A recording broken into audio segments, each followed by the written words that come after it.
할렐루야. 오늘 말씀의 시작은 예수 그리스도를 통해서 변화된 사람의 행동이 어떠한지를 오늘 보여줍니다.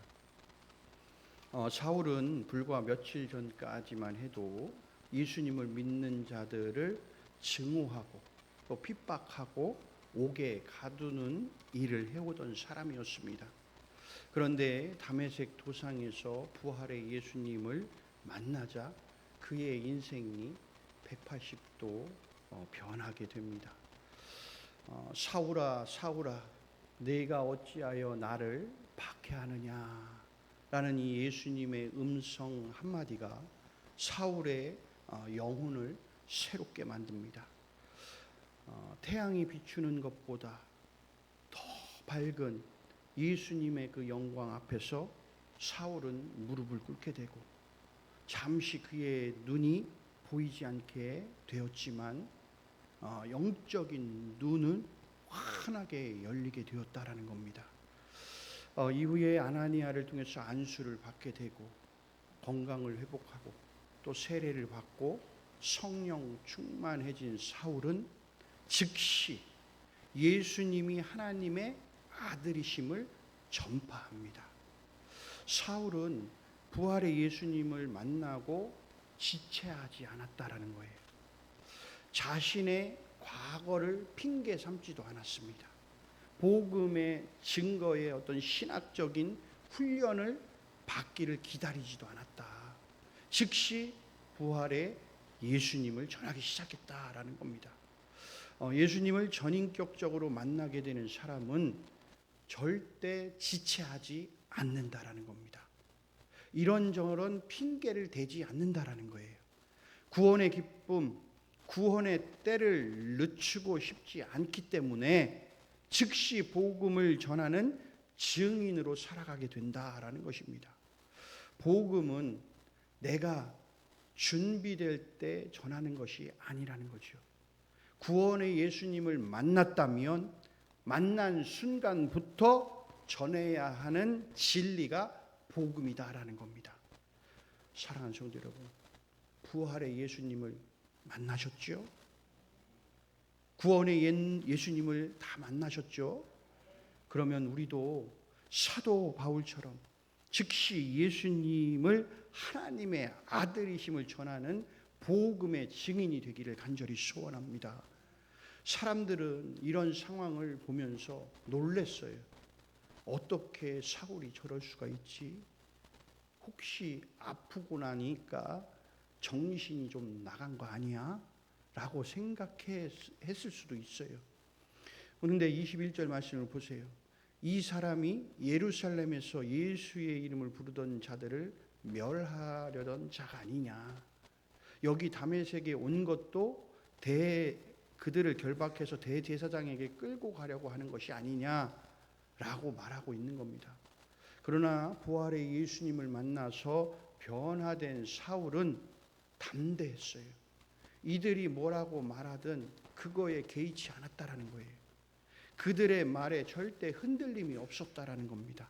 그리고 자신의 과거를 부끄러워하지 않았어요. 오히려 그것을 예수 그리스도의 복음을 전하는 하나님의 은혜의 증거로 삼았다라는 겁니다. 그래서 바울은 늘 고백하지 않습니까? 자신이 가지고 있던 모든 것들은 다 배설물과 같다라고 이야기를 했어요. 그의 변화는요, 사람들에게 설명할 수 없는 복음의 능력이었다라는 겁니다. 우리가 복음을 전할 때도 마찬가지입니다. 사람들은 우리의 과거를 보고 때로는 우리의 부족함을 보기도 하고 또 자격 없다라고 말할지도 몰라요. 하지만 복음을 전하는 힘은 우리의 자격이 아니라 주님께 달려 있다라는 겁니다. 사울은 그 사실을 알고 있었기 때문에 담대하게 복음을 전할 수 있었다라는 겁니다. 22절의 말씀을 보세요. 사울은 힘을 더 얻어 예수를 그리스도라 증명하며 다메섹에 사는 유대인들을 당혹하게 했다라는 겁니다. 그의 복음 선포는 그냥 단순한 어떤 감정의 외침이 아니었어요. 그는 성경을 기준으로 해서 예수님이 그리스도임을 전했어요. 여러분 그리스도가 뭡니까? 메시아, 메시아라는 뜻이 메시아, 구원자, 기름 부은 자, 그것을 전한 거예요. 구약의 율법, 선지서를 능통했던 사울은 이제 그 지식을 주님을 위해 사용했다라는 거예요. 그의 지식은 이제 사람을 정죄하는 도구가 아니라 예수님을 구원자로 증거하며 사람을 살리는 도구로 변했다라는 겁니다. 때로는 하나님께서 우리의 과거의 모든 것을 버리고 바꾸시느냐, 때로는 그렇게 하지 않으실 때도 있어요. 필요로 할 때가 있다라는 겁니다. 적절하게 하나님의 뜻을 이루는데 사용하시기도 한다라는 겁니다. 그러니까 사울의 어떤 지식, 열정, 그 신분은 이제 복음을 위한 무기로 사용이 된다라는 겁니다. 이것이 회심의 진정한 열매다라는 겁니다. 사울은 부활의 예수님을 만나자마자 즉시 복음을 전했죠. 그의 과거는 죽어 마땅한 죄인의 모습으로 괴로워할 수 있었지만 주님의 그 사랑의 손길을 통해서 새롭게 하심으로 예수님이 구원자이심을 즉각 전하게 하시는 복음의 증거자, 순종의 사람으로 변하게 하셨다라는 거예요. 이것이 주님의 구원하심, 주님의 사랑, 주님의 능력인 줄로 믿습니다. 사람이 새롭게 변화할 수 있는 것은요, 주님을 만날 때 가능한 거예요. 여러분, 주님을 만나지 못하면 절대 변할 수 없어요. 주님을 만나야 여러분 그 사람이 변화가 되는 겁니다.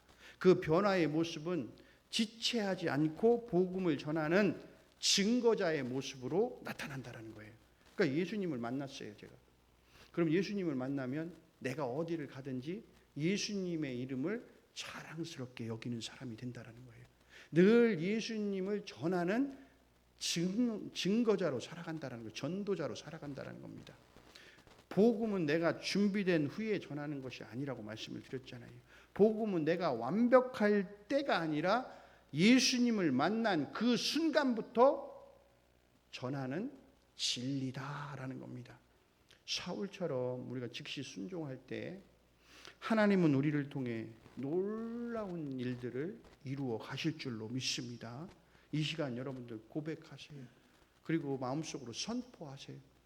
주님, 나로 하여금 지체하지 않고 주님의 복음을 전하며 살아가는 증인이 되게 하옵소서. 여러분 이렇게 고백할 수 있기를 바라요. 이것이 오늘 우리의 신앙 고백이 되어야 된다는 겁니다. 늘 우리가 나와서 주님 앞에 주님 나 이거 해주시고 이거 해주시고 저거 해주시고 이게 아니라 내가 주님을 만났으니 내가 주님으로부터 구원을 받았으니 내가 이제 주님을 전하는 복음의 증인으로 살겠습니다 라고 고백할 수 있어야 된다는 겁니다. 그럼 복음을 오늘 보면 전하다 보면 반드시 거기에는 대적자들이 나타나요. 대적자들. 사울은 오늘 다메섹에서 예수님이 그리스도임을 담대하게 전했어요. 그의 전도는 놀라운 능력을 나타냈지만 동시에 거기에 대적들을 불러왔다는 거예요. 대적들이 그것을 못하도록 막으려고 했다는 겁니다. 23절의 말씀 보면 여러 날이 지나매 유대인들이 사울 죽이기를 공모했다라고 나옵니다. 그러니까 그가 복음을 전할수록 사람들의 마음이 깨지고 막 부서졌어요. 그러니까 회개의 역사가 나타났다라는 거예요. 그리고 예수님을 구원자로 받아들이기 시작을 하는 겁니다. 이때에 유대인들의 분노가 막 더 커졌어요. 항상 사람은 진리를 들을 때에 두 가지 반응이 나타납니다. 하나는 회개의 역사가 나타나고 하나는 거부하거나 대적하는 그러한 역사들이 나타난다는 겁니다. 그러니까 사울이 전하는 복음은 사람들이 회개하는 역사들이 나타났지만 그 진리를 감당하지 못하는 자들은 사울을 죽이려 했다라는 겁니다. 복음은 여러분들 세상을 기쁘게 하지 않아요. 복음은 세상의 죄를 드러내게 하는 거예요. 그러니까 세상이 죄악된 모습들을 복음을 통해서 예수 그리스도를 통해서 드러나게 수면 위로 올라오게 만든단 말이에요. 그러니까 때로는 미움을 받고 그들이 핍박하는 거예요. 자신의 죄를 뭐하게 감추기 위해서 드러내고 싶지가 않은 거예요. 그러니까 유대인들이 무슨 짓을 했습니까? 예수님이 하나님의 아들이심을 구원자이심을 거부하고 예수님을 십자가에 못 박았잖아요. 그러니까 자신들의 그 죄를 감추기 위해서 결국 대적자로 사울을 늘 핍박하고 괴롭히고 옥에 가두려 했다라는 겁니다. 사울을 죽이려는 이 음모를 알게 되면서 사울은 하나님의 보호 속에서 피신하게 되죠. 그러니까 하나님은 그 음모를 드러내셔요. 그러니까 사울이 피신할 수 있었다는 것은 하나님의 인도하심과 보호하심이 거기에 있었다라는 겁니다. 그러니까 사람의 생명은요, 사람의 손에 의해서 좌지우지 되는 게 아니에요. 여러분, 하나님이 허락하시지 않으면 하늘에 이 공중의 새도 땅에 떨어지지 않아요. 여러분, 이걸 우리가 잘 아셔야 돼요. 가끔은 그런 게 있잖아요. 내가 예수님 잘 믿는 것 같았는데, 내가 열심히 교회 나온 것 같았는데 갑자기 어려운 일이 확 닥쳐왔어요. 때로는 누군가 가족 중에 누가 보편적인 어떤 생을 마감할 수 있는 나이에서 마감해야 되는데 그렇지 않을 때가 있었단 말이에요. 그러면 그것 때문에 상처가 와서 왜 하나님을 믿었는데 왜 이렇게 되느냐, 그런 상황들이 벌어진단 말이에요. 그러나 믿음은 그렇지 않아요. 믿는 자는 하나님이 그렇게 하셨다라는 것에 대해서 우리는 인정하는 겁니다. 이게 믿음이에요, 사실은. 그런데 우리는 그렇지 못해서 그것 때문에 때로는 상처받아서 교회를 떠나고 그거로 인해서 교회를 등지고 예수님 배반하고 하나님의 사람으로 살아가지 못하는 그러한 모습들이 나타난다는 겁니다. 여러분, 모든 것은 다 하나님 손에 달려있는 겁니다. 그래서 우리는 그냥 하나님이 다 하셨다라고 바라봐야 되는 겁니다. 그게 믿음의 사람들의 모습이고 그게 진실된 믿음이라는 겁니다.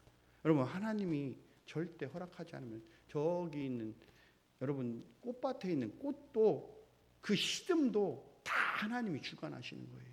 우리는 그렇게 믿는 거예요. 왜? 하나님이 모든 역사와 모든 이 우주 만물을 다 섭리하고 계시기 때문에 그렇다라는 겁니다. 여러분, 오늘 이 택한 그릇으로 세워진 하나님의 사람 사울도 마찬가지예요. 여러분, 그를 해치려고 했지만 하나님은 그를 피신하게 만드시죠. 인도하시고 보호하심 속에 그가 피신합니다. 왜요? 아직 그를 통해서 이루시고자 하는 하나님의 뜻이 거기에 있기 때문에 그런 거예요. 그래서 제가 예전에 한번 여러분들 말씀드렸죠. 모세가 왜 가나안 땅에 못 들어갔냐?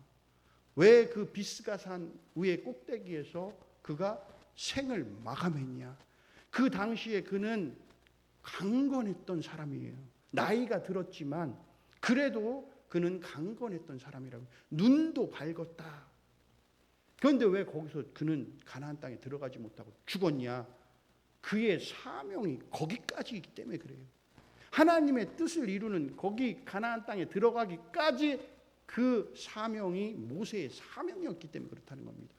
우리들도 마찬가지예요. 우리의 사명이 다하면 하나님이 우리를 뭐예요? 부르시는 거예요. 그런데 우리가 그렇잖아요. 여기에 계시는 연세가 많으신 분들도 있잖아요. 연세가 많으시면 그럼 나는 뭐해? 나는 도대체 사명이 뭐야? 여러분, 뭐예요? 기도하는 거예요. 기도. 교회를 위해서 기도하고 나라를 위해서 기도하고 내가 옆에 있는 내 이웃들을 위해서 우리 믿음의 공동체를 위해서 기도하는 거예요. 끝까지 하는 거예요. 그게 나의 사명이다라고 생각하시면 되는 겁니다. 여러분, 모든 것들이 오늘 사울이 피신한 것도 하나님의 지혜 가운데 피신을 하죠. 우리 25절에 보면 제자들이 그를 광주리에 담아서 성벽 아래로 내려옵니다. 이렇게 내려줍니다. 그래서 피신하게 되는 거예요. 자, 이것은요, 어떻게 보면 인간적으로 보면 굉장히 초라해 보이죠. 무슨 바구니에 달아가지고 이렇게 내리는 거 보면. 근데 위대한 사도 바울의 첫 사역의 결과가 오늘 보면 도망이에요, 도망. 하지만 하나님은 이 피신을 복음의 역사를 이루어가는 길로 사용하셨다라는 겁니다. 여러분, 사울의 생명을 보존하심으로 그가 이후에 이방인 전도, 온 세상에 복음을 전하도록 하셨다라는 거죠. 때로 우리는 신앙생활 속에서 하다 보면 때로는 피해야 할 때가 있어요. 그럼 모든 싸움을 그냥 정면으로 맞붙어 가지고 싸우는 것, 이것이 꼭 믿음이냐? 믿음 있는 사람은 그냥 무조건 그냥 막 맞닥뜨리고 막 가서 그냥 들이받아야 되냐? 그거 아니에요. 때로는 우회해서 피신하는 지혜들도 우리가 있어야 된다는 겁니다. 그러니까 하나님이 주시는 때와 방법을 따라 피하는 것들도 지혜로운 하나의 순종이다라는 것입니다. 여러분, 다윗이 사울 왕을 피해서 도망갔잖아요. 그것도 어떻게 보면 하나님의 방법이라고요. 때로는 사울을 죽일 수도 있었어요. 그러나 하나님은 그를 피신시키시는 거죠. 하나님의 때를 맞추시는 거예요. 우리도 마찬가지입니다. 우리도 무언가 하나님의 나라를 세워가는 일을 할 때에, 때로는 우리의 삶에서 어떠한 일들을 이루어 나갈 때에 때로는 좀 피하고 이렇게 돌아갈 수 있는 일도 우리에게 있다라는 것을 우리가 생각할 수 있어야 되는 겁니다. 요한복음 7장 1절의 말씀을 보면 예수님이 때가 이르지 않았을 때에 무리들을 피했다라고 말씀하고 있어요. 피했다. 그러니까 때로는 피해야 할 때 피하는 것이 비겁함이 아니라 하나님의 때를 기다리는 믿음의 행동이다라는 겁니다. 그러니까 25절 말씀을 보십시오. 하나님의 사람은 혼자가 아니라는 것을 우리에게 알려주는데, 오늘 보면 사울이 피신할 때 그의 제자들이 그를 광주리에 담아 성벽에서 내려줬어요. 이것이 여러분 초대교회의 아름다운 공동체의 모습인 겁니다. 그들은 자신의 생명을 걸고 사울을 도왔어요. 만약에 사울을 도와주다가 걸렸다라면 이 사람들도 다 함께 어려움을 당하는, 생명을 잃을 수도 있는 그런 상황이었다라는 거죠. 그런데 오늘 보면 믿음의 사람들은 혼자가 아닌 거예요. 여러분, 이걸 꼭 아셔야 돼요. 그리고 또 우리 믿음의 사람들끼리 뭐 해야 되냐면 똘똘 뭉쳐야 되는 거예요. 밖에서도 믿음의 사람을 만나잖아요. 그럼 그 사람과 하나 될 수 있어야 되는 거예요. 저 사람은 저 교회 사람이니까 우리 교회만 아니에요.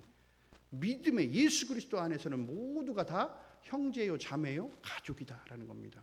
그래서 언제나 우리는 주님 안에서 함께하는 믿음의 동역자가 되어야 된다라는 겁니다. 때로는 사실은 생명도 내놓을 수 있어야 돼요. 오늘 사도 바울을 사울을 살리기 위해서 그 제자들이 그를 어떻게 합니까? 살리는, 바구니에 달아서 내리는 그러한 모습들을 보여주고 있다는 거죠. 우리가 사명을 감당하다가 때로는 어려움이 오고 때로는 핍박을 받을 때 하나님은 사람을 통해서 그 길을 또 열어주신다라는 겁니다. 광주리로 내렸던 그 사람들처럼 우리 주변에도 조용히 하나님의 일을 돕는 손길들이 분명히 있다라는 거예요. 그래서 교회는 언제나 혼자 싸우는 것이 아니에요. 여러분, 함께 지켜가는 겁니다. 믿음의 공동체가 바로 하나님의 보호하시는 하나의 울타리가 된다라는 것이죠. 그러니까 사울의 오늘 피신은요, 실패가 아니다. 그는 도망쳤지만 그것은 하나님이 생명을 보존하신 은혜의 사건이었다라는 겁니다. 그 피신이 있었기 때문에 그 이후에 예루살렘으로 가서 복음을 전했잖아요. 그리고 나아가 온 세계를 향하여 선교의 길이 열렸다라는 겁니다. 여러분, 우리의 인생에도 때로는 피해야 할 시간들이 있을 수 있어요. 그때 우리는 낙심하지 마세요. 야, 이거 내가 피해서 이거 꼭 피해야 되나? 여러분, 그 피신의 순간에 하나님은 다 일하고 계시다라는 겁니다. 하나님의 뜻은 우리가 살아남는 것에서 끝나지 않고 다시 일어서서 복음을 전할 수 있는 사명자로 세워주시고 이끌어 주신다라는 겁니다. 여러분, 오늘 사울이 피신해서 예루살렘으로 가죠. 거기서 사울 앞에는 또 다른 어려움이 또 와요. 가는 곳마다 힘들어요. 회심해서 예수님을 믿기로 한 사울을 아무도 지금 믿어주지 않는다는 거죠. 아무도 안 믿어줘요. 나 이제 부활의 예수님 만났어. 예수님이 하나님의 아들이신 거를 난 믿어. 그리고 나는 그분을 전해. 이거를 안 믿어주는 거 아무도 신뢰하지 않는다는 거죠. 그러나 사울은 실망하지 않아요.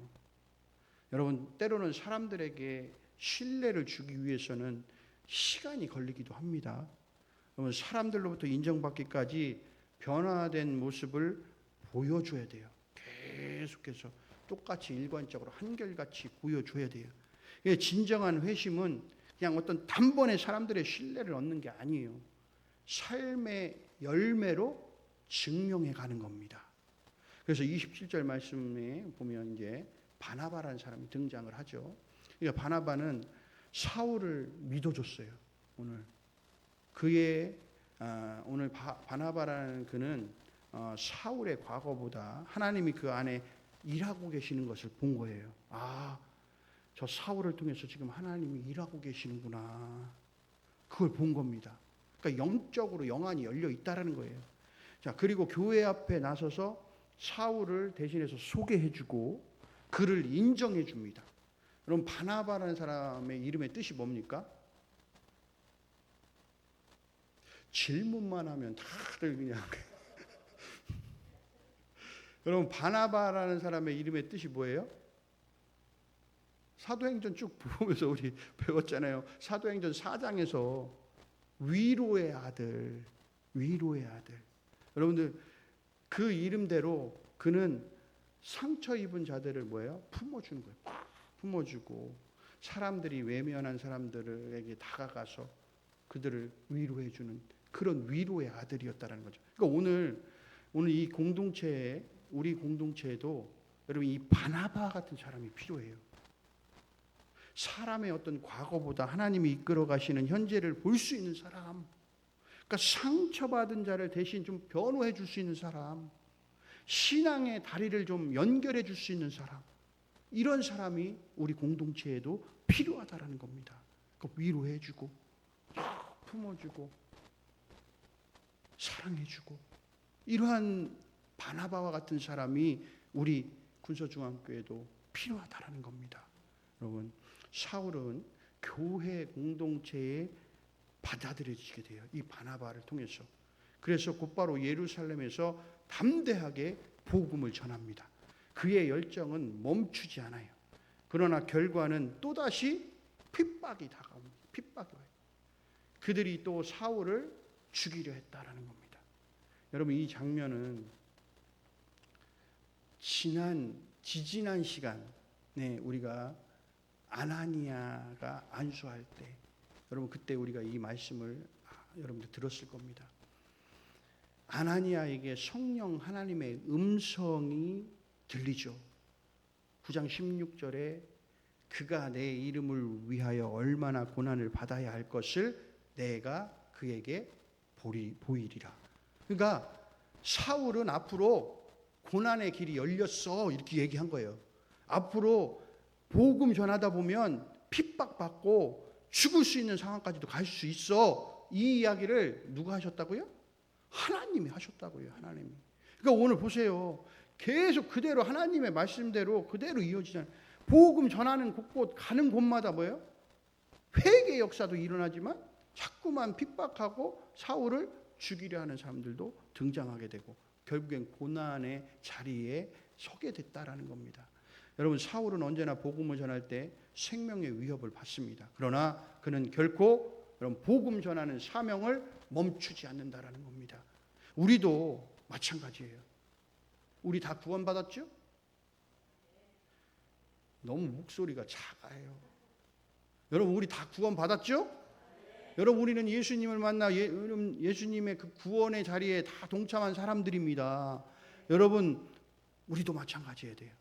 이 복음을 전하는 길에 우리가 복음 전하다 보면 여러분 반대하고 그 어려움이 우리에게 닥쳐올 수 있어요. 그러나 복음은 위험을 감수할 만한 가치가 있다라는 겁니다. 그렇죠? 왜요? 복음을 받아들이는 순간 우리는 어디 가니까? 천국으로 가니까. 여러분 두려워하지 마십시오. 복음을 전하는 일에 여러분 앞장설 수 있길 바랍니다. 사울은 또다시 피신해요. 어디로? 다소로. 여러분 이 다소가 어디입니까? 사울의 고향으로 가요. 그 길기야 다소로 가서 10년 동안 조용히 보내요. 훈련의 시간을 보냅니다. 그러니까 하나님은 사람을 부르실 때 때로는 즉시 딱 불러가지고 너 이렇게 해서 내 사명 감당해 라고 하실 때도 있고, 아니면 이 사람을 부르셔서 훈련시키셔서 그 훈련의 기간을 통해 준비되었을 때 다시금 또 하나님의 사역에 투입한다라는 거죠. 그래서 오늘 보면 이 사울이 10년 동안 이 다소로 가서 열심히 또 훈련을 받는 시간을 보냅니다. 그래서 그 시간이 과연 헛된 시간이냐? 그렇지 않다. 앞으로 하나님께서 또 미래의 귀한 사역들을 이루시기 위한 하나님의 연단의 시간이다라는 거죠. 사울 한 사람의 변화가 여러 많은 사람들에게 오늘 사실은 혼란을 가져왔잖아요. 제자들도 혼란스러웠고 유대인들도 저 뭐 하는 짓인가. 처음에는 저런 자가 아니었는데 그들도 배신했다라고 하면서 사울을 죽이려고 하는 그런 모습들. 그러니까 막 혼란스럽게 만들었지만 결국에는 교회를 더욱 견고하게 세우는 계기가 되었다라는 겁니다. 그러니까 하나님은 거듭난 사람의 삶을 통해 교회를 움직이신다는 겁니다. 여러분 이거 꼭 아셔야 돼요. 거듭난 사람, 변화된 사람, 이 사람들을 통해서 하나님은 교회를 계속해서 세워가시고 또 하나님의 귀한 뜻을 이루어 가신다는 겁니다. 사울의 회심과 오늘 바나바의 그 사랑, 또 형제들의 그 보호함과 이 모든 사건들이 합력하여 교회의 평안과 부흥을 이루어 갔다라는 겁니다. 하나님의 일은 언제나 여러분 헌신자의 순종 그리고 믿음의 공동체의 연합을 통해 이루어진다라는 것을 오늘 말씀을 통해서 우리에게 알려주고 계시는 겁니다. 여러분 우리도 사울처럼 사람에게 인정받기보다 여러분 하나님 앞에 인정받기를 바랍니다. 그래서 바나바처럼 또 상처받는 자들을 품어주고 위로해 줄 수 있는 위로의 사람들이 되길 바랍니다. 그리고 오늘 이 초대교회처럼 서로를 세워가는 하나님의 믿음의 공동체가 되기를 주님의 이름으로 간절히 소원합니다.